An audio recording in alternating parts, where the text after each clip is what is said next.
werd Rex in 1940, ik zeg wel vooral in 1940, opgevrijd. En wie faisait la cour à Rex? Ah, il est évident qu'au moment où De Grelle est revenu, c'était une cour continuelle chez lui. Tous les gens se disaient, maintenant, les Anglais nous ont abandonnés, les Français nous ont maltraités, parce qu'on payait le verre d'eau à 10 francs à l'époque, chez les paysans français. Ils sont revenus ici et De Grelle, ils pensaient que De Grelle avait le vent en poupe.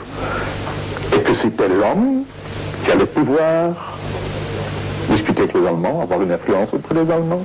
Bij u weten waren er in Rex ook carrièremannen?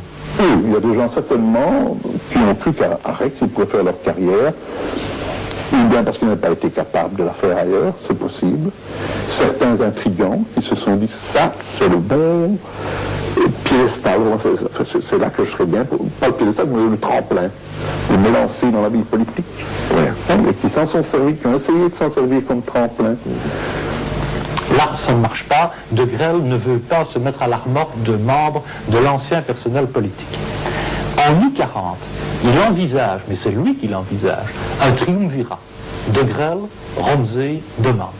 Et l'on créerait une grande Belgique qui reprendrait éventuellement la Flandre française et qui donnerait aux Allemands, par exemple, le maintien de base à la paix. Nous autres, nous voulions reconstituer une monarchie puissante, un État puissant et avec un parti qui unissait tous les Belges. Je n'ai d'ailleurs jamais admis le mot parti, un mouvement. Tous les Belges unis. Alors, eux, demain, ça ne m'ennuyait pas. Il emmenait la masse ouvrière, mais c'était pas un orateur. Il n'avait pas moyen de prendre ces gens-là, de leur passer le courant électrique qui était indispensable. Parce qu'il ne se fait quelque chose de grand que quand on soulève les armes, pas seulement quand on vient avec des objectifs strictement économiques ou matérialistes. Mais sans 6 mois, je lui rappelais son public. Pas pour lui rappeler indécemment, non, mais je l'aurais pris.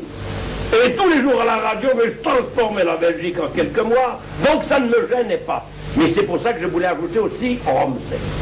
Vraiment était flamand, mais je voulais aussi quelqu'un qui représente vraiment cet admirable peuple flamand qui est ce qu'il y a de plus sérieux dans notre pays, de plus stable, qui a la plus grande santé physique et morale. Oui, vous vouliez vous assurer d'un soutien flamand, mais... Pas seulement un soutien, en tout cas, c'était une très petite minorité flamande. Non, c'est là que vous vous trompez. Les collaborateurs flamands, c'est quand même une minorité de la population. Ah, pas à ce moment-là.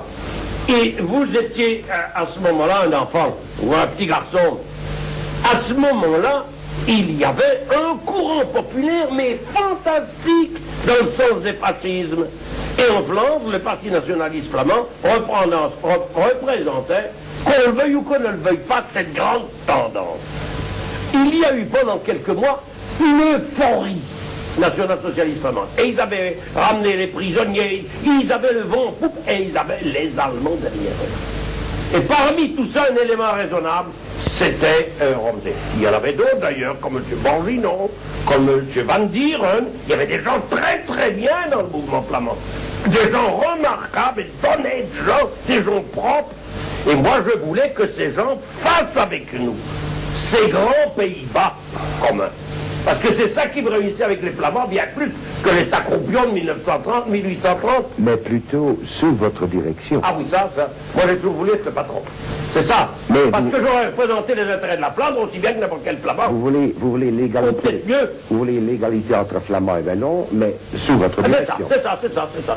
C'est mon tempérament. Je suis né pour ça. C'est ma vocation. Le chef, hein? Et il n'y en a pas d'autre. Oui, mais chez nous, les Flamands ont toujours demandé un chef qui parle flamand. Oh, mais tout ça, c'est embêtant. Hein? Qu'est-ce que ça me fait d'histoire? Bah, pour l'Europe, alors. Oui, mais c'est que le chef soit un Espagnol, un Français, un Anglais, un Allemand, un Russe, c'est bien la même chose. Je sais, monsieur de Grelle. Le génie au-dessus des détails de langue. Les Flamands veulent maintenant... Non, pas maintenant, mais ils veulent toujours un chef qui parle leur langue. D'ailleurs, je leur parlais leur langue. Je suis le premier qui, en Belgique, et établit le flamand comme langue officielle partout dans le mouvement rectiste en Flandre. Mais vous parlez le flamand? J'ai donné des meetings en flamand, moi. Mais comment? Il y a les photos de Lombeck où j'ai parlé devant 65 000 personnes. Mais pourquoi fait-on pas l'interview en flamand? Parce que maintenant c'est vieux tout ça. Et puis je veux parler la langue qui est la mienne. Mais avec grand plaisir je le ferai, et souvent j'écris des machins en flamand, des copains flamands. Ce plan n'a aucune chance d'aboutir. De Man, s'il est plus ou moins rallié à l'idée de collaboration, n'a que mépris pour De Grelle. Le VNV, qui est favorisé par la flamande politique, n'a rien à gagner à marcher avec De Grelle. Et enfin, la troisième avenue du pouvoir, une désignation par le roi, est illusoire parce que le roi sait que De Grelle est impopulaire et qu'il ne veut pas abîmer sa propre popularité à ce moment-là, qui est très grande. Ce qui fait qu'il n'y a qu'un moyen, faire du bruit, faire parler de soi. Et comment fait-on du bruit? Par la presse, par exemple. Ce qui fait que la première chose que De Grelle fait, le 25 août, c'est de faire reparaître le pays réel. Avec des proclamations d'amour au roi, de fidélité à la Belgique, et rien à voir avec les Allemands, officiellement dit-il. Et en même temps, on approche les Allemands. Et les Allemands lui disent, il n'y a qu'une chose à faire, édifier tranquillement et paisiblement votre mouvement, où ça? En Wallonie.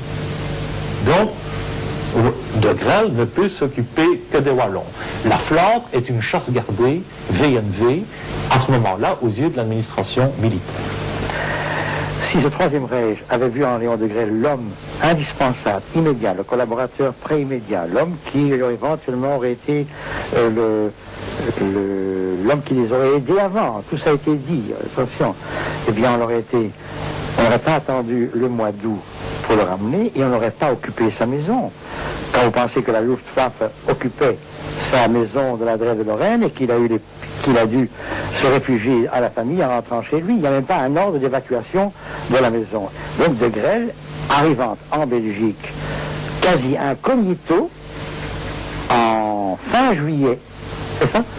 Si c'est une erreur, vous me reprenez, je n'ai pas les éléments que vous avez, se trouverait comme un citoyen, un uomo qualunque, comme on dit en italien, un homme quelconque. Et pas du tout le Léon de Grelle que l'on a vu par après.